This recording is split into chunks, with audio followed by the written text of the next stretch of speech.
Gaza border से लगभग आधे किलोमीटर की दूरी पर मैं आपको 4 हफ्तों के बाद हमास और इजराइल के बीच की इस जंग का पूरा अपडेट दे रही हूं। जिस तरीके से अभी भी इस आक्रमण में तेजी है, जिस तरीके से अभी भी ये कोशिशें की जा रही हैं कि हमास के उस पूरे नेटवर्क को निरस्त किया जा सके, उसका एक एक अपडेट लगभग 1 महीने होने को आ रहे हैं। लेकिन ये जंग आखिर किस दिशा में जा रहा है? 1 महीना तबाही का, 1 महीना आतंक के खिलाफ ऑपरेशन का, 1 महीना निर्दोष मौतों का, 1 महीना बदले की आग का, गिरती इमारतें, धुएं का गुबार, चीख पुकार, बम के धमाके, गोलियों की गूंज, ताबड़तोड़ फायर, जमीन की लड़ाई, टैंकों की घरघराहट, सैनिकों का वार, सुरंगों पर हमला, ठिकानों पर बमबारी, आतंक की हार, महीने भर का युद्ध, जिंदगी तार तार। कहीं आतंकियों द्वारा बेरहमी से कत्ल है, कहीं रिफ्यूजी कैंपों में बमों से मरते आम इंसान हैं, कहीं रिहायशी इलाकों में आतंकी रॉकेट हैं, कहीं हवाई हमलों में नागरिकों की मौत है।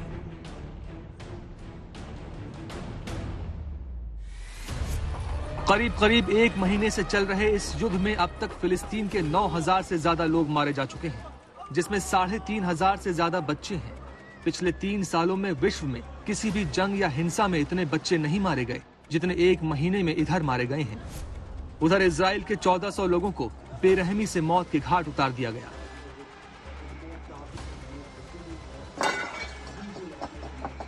एक ऐसा युद्ध जिसमें दुनिया 2 गुटों में बंट रही है। एक ऐसा युद्ध जो लड़ा तो जा रहा है इजराइल और हमास के बीच, लेकिन तनाव बढ़ रहा है पूरे मिडिल ईस्ट में। लेकिन इस युद्ध को खत्म करने की क्या कोई कोशिश भी की जा रही है? किस दिशा में जा रहा है ये युद्ध?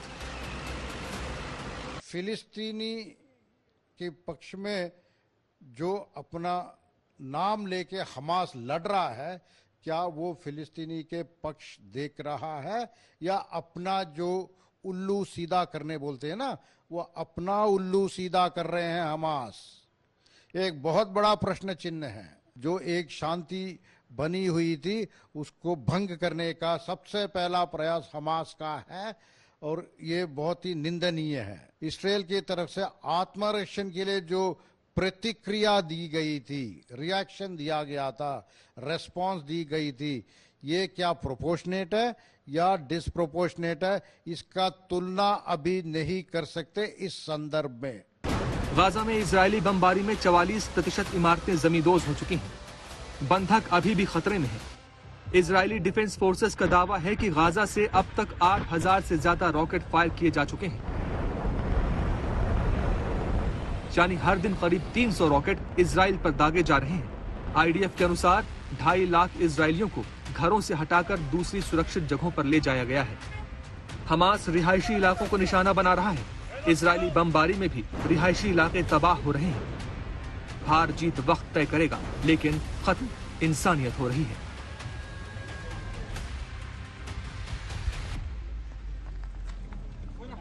गाजा की तरफ बहुत तबाही आपको देखने के लिए मिलेगी।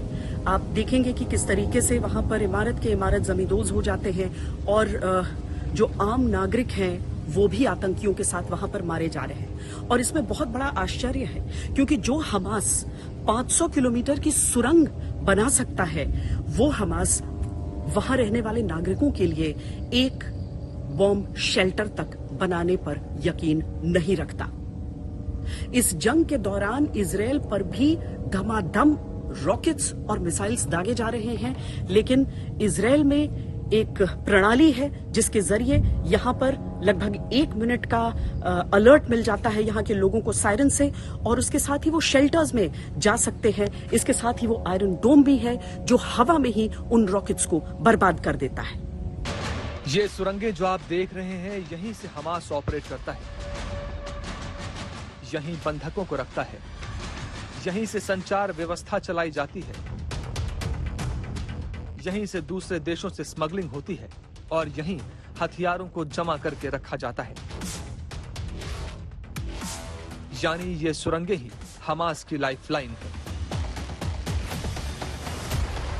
और इन्हीं सुरंगों को इजराइल ध्वस्त करने के लिए बमबारी कर रहा है।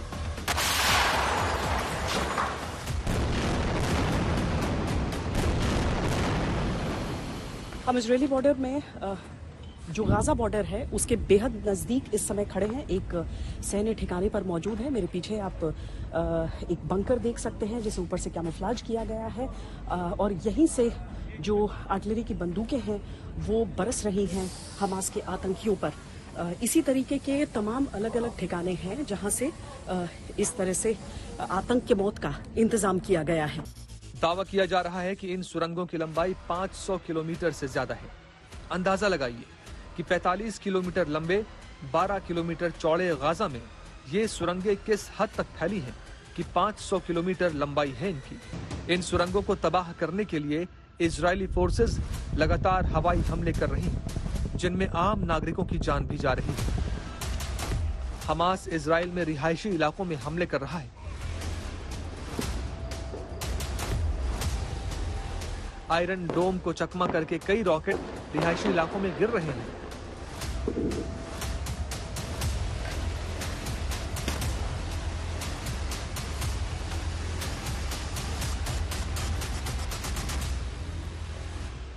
कहते हैं युद्ध शुरू करना जितना आसान होता है, युद्ध को खत्म करना उतना ही ज्यादा मुश्किल। 1 महीना हो रहा है इस युद्ध का और कहीं से भी संकेत ऐसे नहीं लग रहे कि ये युद्ध खत्म होगा। कुछ देशों की मध्यस्थता क्या इस युद्ध में युद्ध विराम ला सकती है, या फिर हम ये माने कि जो देश अलग अलग खेमों में बंट रहे हैं वो इस युद्ध की दिशा को बदलेंगे नहीं, इस युद्ध को रोकेंगे नहीं, बल्कि इस युद्ध को कहीं महायुद्ध में तब्दील न कर दें। क्या आने वाला समय एक महायुद्ध लेकर आ रहा है? क्या दुनिया के सबसे ताकतवर देश भी इस महायुद्ध को रोक नहीं पाएंगे? क्या युद्ध को रोकने की कोशिश हो रही है या भड़काने की? 28 दिन बाद कौन सा देश किसके साथ खड़ा है? हम आपको ये बताते हैं। हाल ही में संयुक्त राष्ट्र में जॉर्डन युद्ध विराम का प्रस्ताव लेकर आया, जो बहुमत के साथ स्वीकार कर लिया गया, लेकिन इजराइल ने इसको मानने से इनकार कर दिया। इस युद्ध के बड़े खिलाड़ियों को देखिए। ईरान इस युद्ध के उन किरदारों में से एक है जो हमास को हथियारों से और बयानों के जरिए समर्थन कर रहा है। रह रहकर ईरान के लीडरों की तरफ से हमास के समर्थन में बयान जारी किए जाते हैं। लेबनान का आतंकी संगठन हिजबुल्लाह सीधे एक मोर्चे से इजराइल से युद्ध लड़ रहा है।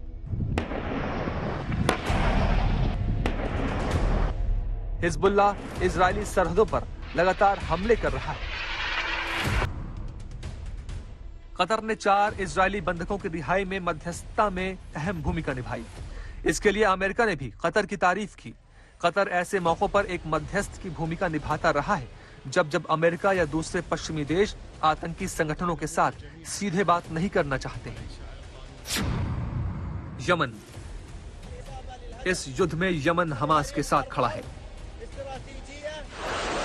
यमन की विद्रोही संगठन हूती ने इजराइल पर ड्रोन से हमला किया है। 22,000 किलोमीटर दूर से यमन की धरती से इजराइल पर मिसाइलें दागी गईं। हूती ने दावा किया कि उसने इजराइल पर बैलिस्टिक मिसाइल और ड्रोन से हमले किए। मिस्र। इजराइल हमास युद्ध के चलते मिस्र का राफा बॉर्डर बहुत संवेदनशील है। इससे पहले मिस्र ने राफा क्रॉसिंग से जुड़े सिनाई पेनिनसुला में आतंक को नियंत्रित करने के लिए इस सीमा को सील किया हुआ था। यहां तक कि मिस्र ने इसके नीचे से गाजा तक जाने वाली सुरंगों को नष्ट कर दिया था, लेकिन मानवीय सहायता पहुंचाने के लिए इसे खोला गया और इस रास्ते से गाजा से विदेशी नागरिकों को बाहर निकाला गया। मिस्र इस जंग में हमास के खिलाफ है। अमेरिका पूरी तरह से, हर तरह से इस युद्ध में इजराइल के साथ खड़ा है। हर मौके पर उसने ये साफ कहा भी है। हालांकि अमेरिका ने इजराइल को मानवीय आधार पर युद्ध विराम के लिए भी कहा है। रूस। रूस में हमास और कतर के नेताओं की मीटिंग हो चुकी है। अब दावा किया जा रहा है कि रूस की प्राइवेट आर्मी वैगनर इस जंग में कूदने की तैयारी में है। खबर है कि वैगनर आर्मी लेबनान को एयर डिफेंस सिस्टम देगी, जिससे हिजबुल्लाह इजराइल के हवाई और मिसाइल हमलों को नाकाम कर सके। वो इजराइल के F-16, F-35 भी गिराने का दावा कर रहे हैं। अगर ऐसा हुआ तो नौबत परमाणु हथियारों तक आ सकती है। यानी दुनिया की महाशक्तियां 1945 के बाद एक बार फिर आमने सामने आने के लिए तैयार हो रही हैं और युद्ध का बैटल ग्राउंड यानी मैदान जंग है गाजा। ये लड़ाई केवल हमास के खिलाफ नहीं है, ये लड़ाई हर उस आतंकी संगठन के खिलाफ है जो बर्बरता में यकीन रखती है, जो इंसानियत में यकीन नहीं रखती। 7 अक्टूबर 2023 को इजराइल के साथ साथ दुनिया ने वो देखा जिसकी कल्पना भी नहीं की जा सकती थी। हमास की आतंक की आग जैसे जैसे शांत होती गई, मलबों से इंसानियत के टुकड़े बाहर निकलने लगे। इजराइल ने आतंक का सबसे भयानक रूप देखा था। शनिवार का दिन शबत का त्योहार यहूदियों का, और ये जो आप डाइनिंग टेबल देख रहे हैं, यहाँ पर भी मुमकिन है कि एक फीस्ट का आयोजन किया गया हो, एक भोज का आयोजन किया गया हो। कितनी सुंदर तरीके से इसे डेकोरेट किया गया है, एक टेबल रखा गया है और यहाँ पर आपको वो सारी चीजें दिखेंगी जो एक उत्सव का सबूत देती हैं। केवल कुछ ऐसे निशान जो बताते हैं कि उत्सव किस मातम में तब्दील हुआ। इस टीवी स्क्रीन के पर लगी हुई गोलियों के निशानों को देखिए, आप मेरे पीछे इस दीवार पर लगे गोलियों के निशान को देखिए।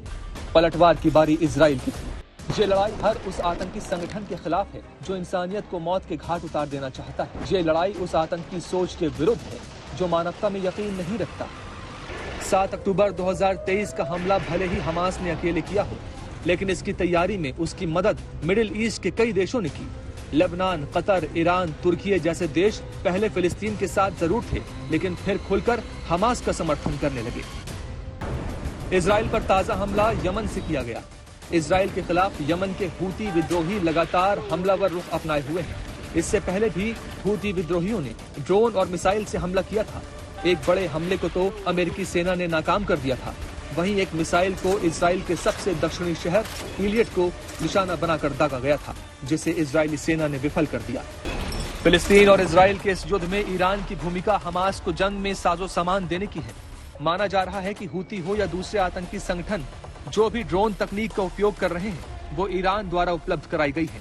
ईरान पर पहले भी आरोप लगते रहे हैं कि वो आतंकी समूहों को ड्रोन तकनीक निर्यात करता है।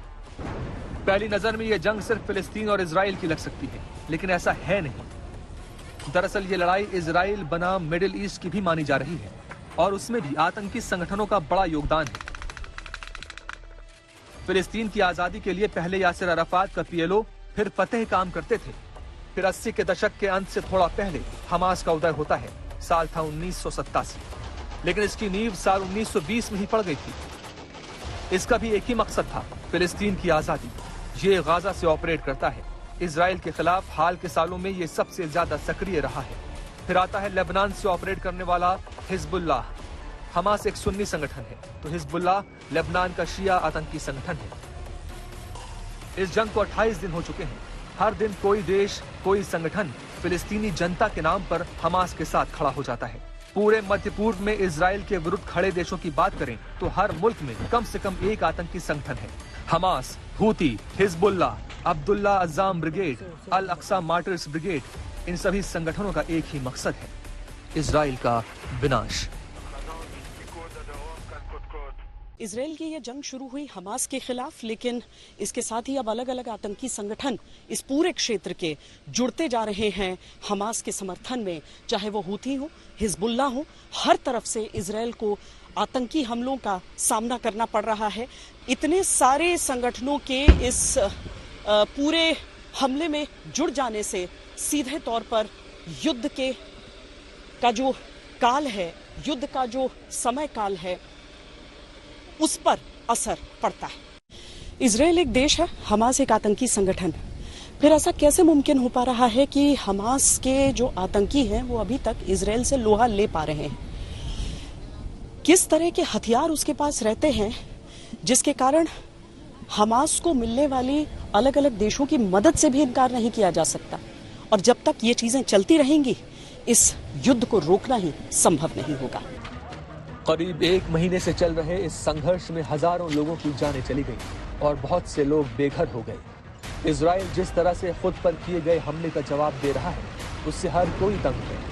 लेकिन सवाल ये उठता है कि आखिर दुनिया की सबसे ताकतवर सेनाओं में से एक, दुनिया की सबसे बेहतरीन स्पाई एजेंसी वाला देश, विश्व के सबसे ताकतवर मुल्क का दोस्त इजराइल अब तक हमास का सफाया क्यों नहीं कर पाया? क्यों इस लड़ाई में इतना वक्त लग रहा है? एक देश के मुकाबले कैसे इतना मजबूत है एक आतंकी संगठन? क्यों पिछले 36 सालों में भी हमास को इजराइल खत्म नहीं कर पाया है?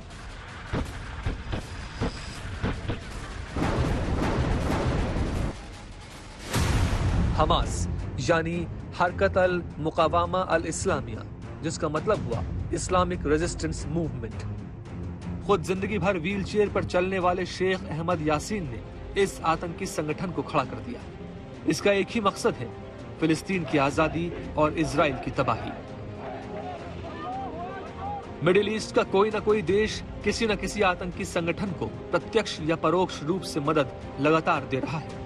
हमास को इस वक्त मध्य पूर्व के लगभग सारे देश समर्थन दे रहे हैं। इसमें कतर, ईरान, मिस्र, लेबनान, इराक, तुर्की जैसे देश शामिल हैं। इस युद्ध में ईरान ने हमेशा से मुस्लिम देशों की गोलबंदी करने की कोशिश की है। हमास की ईरान और सीरिया से भी नजदीकी रही। वहीं हमास के पास मौजूद हथियार भी युद्ध को लंबा खींच रहे हैं। हमास के पास रॉकेट्स का जखीरा माना जा रहा है। हमास की कम दूरी के रॉकेट्स 2 तरह के हैं, ग्रैड और कस्साम। ग्रैड की रेंज 48 किलोमीटर है और कस्साम की रेंज 17 किलोमीटर है। इनकी रेंज में दक्षिण इजराइल के शहर स्डेरोट, अश्कलोन, बीरशेबा और अशडोड आते हैं। हमास के पास लंबी दूरी के रॉकेट फज्र 5 भी है, जिसको M75 भी कहा जाता है। इसकी रेंज 75 किलोमीटर है, जिसके निशाने पर तेल अवीव और जेरूसलम आते हैं। हमास के रॉकेट के जखीरों में एक सबसे खतरनाक रॉकेट वो है जिसकी रेंज 160 किलोमीटर है। इसका नाम है खैबर 1। माना जा रहा है कि यह सीरिया में बनाया गया मिसाइल है। इसकी जद में इजराइल का तटीय शहर हाइफा भी आता है। कुछ जानकारों के अनुसार हमास के पास M302 भी है, जिसकी रेंज खैबर जैसी ही है। इजरायली खुफिया एजेंसी के अनुसार हमास के पास कम दूरी वाले हजारों रॉकेट हैं, लेकिन लंबी दूरी वाले रॉकेटों की संख्या कम ही है। इसके अलावा हमास के पास कार्लो सबमशीन गन है। ये फिलिस्तीन में बनी देसी सबमशीन गन है। 2016 से लेकर अब तक 68 हमलों में हमास ने इस बंदूक का इस्तेमाल किया है। हमास के पास अबाबील ड्रोन है। ये लंबी दूरी का सस्ता ड्रोन है। अबाबील ड्रोन एक आत्मघाती ड्रोन है। इसमें 40 किलोग्राम विस्फोटक लोड होता है। यासीन RPG ये हमास द्वारा बनाया गया देसी anti tank rocket propelled grenade है, जिसका इस्तेमाल 2004 से हमास कर रहा है। वजन 7 किलोग्राम है। इसकी रेंज 300 मीटर। इसका इस्तेमाल कई बार सैनिकों और हल्के वाहनों पर भी किया जाता है। अल्बाना RPG ये कंधे पर रखकर चलाया जाने वाला रॉकेट लॉन्चर है। ये राफाह की सुरंगों के जरिए गाजा पट्टी में लाया जाता है। ये टैंक, हेलीकॉप्टर या हल्के फुल्के। इजराइल के युद्ध की बात करते हुए जरूरी हो जाता है उस जज्बे की बात करना भी जो इजराइल के लोगों के भीतर आपको कूट कूट कर नजर आएगा। यहाँ पर लोग स्वेच्छा से अपने देश की सेवा में लगे हुए हैं। इसका सीधा मतलब ये समझिए कि भले ही वो सरकार का समर्थन करें न करें अपने यहाँ, लेकिन अपने देश के साथ हर एक व्यक्ति यहाँ पर खड़ा रहता है। इतना कुछ हो जाने के बाद, इतना दर्द देखने के बावजूद ये राष्ट्र उस देश में आस्था रखता है और उस दर्द में अपनी ताकत उसने ढूंढ निकाली है। देखते ही देखते गाजा में इमारतें धूल में तब्दील होने लगती हैं। हमास के आतंकी अपनी बनाई सुरंगों में छुपने के लिए मजबूर हो जाते हैं। लेकिन सवाल उठता है कि इजराइल जैसे छोटे से देश ने इतनी जल्दी कैसे अपनी सेना को मोबिलाइज कर लिया। हमले के तुरंत बाद इजराइल ने लगभग 3 लाख सैन्य रिजर्व को जमा कर लिया। दुनिया के अलग अलग हिस्सों में रह रहे इजरायली अपने देश लौटने लगे। इस छोटे से देश की तैयारी बताती है कि लड़ाई बड़ी होने वाली है। हमले के बाद चाहे इजराइल की सरकार हो, विपक्ष हो या लोग हो, सभी की एक ही राय है, हमास का खात्मा। 95 साल के इज़रा याचिन को कौन भूल सकता है। 95 वर्षीय इस इजरायली रिजर्विस्ट को अपने देश के लिए लड़ने में मदद करने के लिए बुलाया गया है। आज 18 से 95 साल की उम्र का हर इजरायली अपने देश के लिए तैयार खड़ा है। इजराइल में सैनिकों की संख्या 31 लाख के करीब है। इसमें पुरुषों की संख्या 15,54,186 है। वहीं महिला सैनिकों की संख्या 15,14,063 है। इस तरह इजराइल दुनिया का एकमात्र देश है जहां सेना में पुरुषों और महिलाओं की संख्या बराबर है। जंग आंकड़ों से नहीं, जज्बे और जुनून से जीती जाती है। ये बात इजराइल से बेहतर कौन जानता है, जिसने 7 देशों को एक साथ हराया हो। इजरायली सेना की ताकत बनने के लिए दुनिया भर से इजरायली अपने वतन वापस लौट रहे हैं। आम आदमी, राजनेता से लेकर फिल्मी दुनिया के स्टार तक सेना में अपनी पूर्व कंपनी को ज्वाइन कर रहे हैं। जिनकी उम्र 18 साल से कम है और वो सेना में नहीं जा पाए हैं, वो इस मौसम जो कि इजराइल में फसल काटने का है, बॉर्डर के पास वाले खेतों में दूसरे किसानों की मदद कर रहे हैं। पहले ये काम गाजा से आने वाले मजदूरों को मिलता था, लेकिन 7 अक्टूबर के बाद सब कुछ बदल गया। इजराइल के मुताबिक गाजा से आने वाले इन्हीं मजदूरों ने पहला हमला इजराइल पर किया था। देश और सरकार में फर्क करना इजरायली बेहतर जानते हैं। जंग से पहले इजरायली सरकार और प्रधानमंत्री नेतन्याहू के प्रति लोगों में बहुत गुस्सा था। विपक्ष सरकार पर भ्रष्टाचार के गंभीर आरोप लगा रहा था, लेकिन हमास के हमले के बाद सत्ता और विपक्ष ने आपसी मतभेद को भुलाकर काम करना शुरू किया। 93.5 लाख की आबादी वाले इस देश ने बता दिया है कि देश से बड़ा कुछ भी नहीं हो सकता।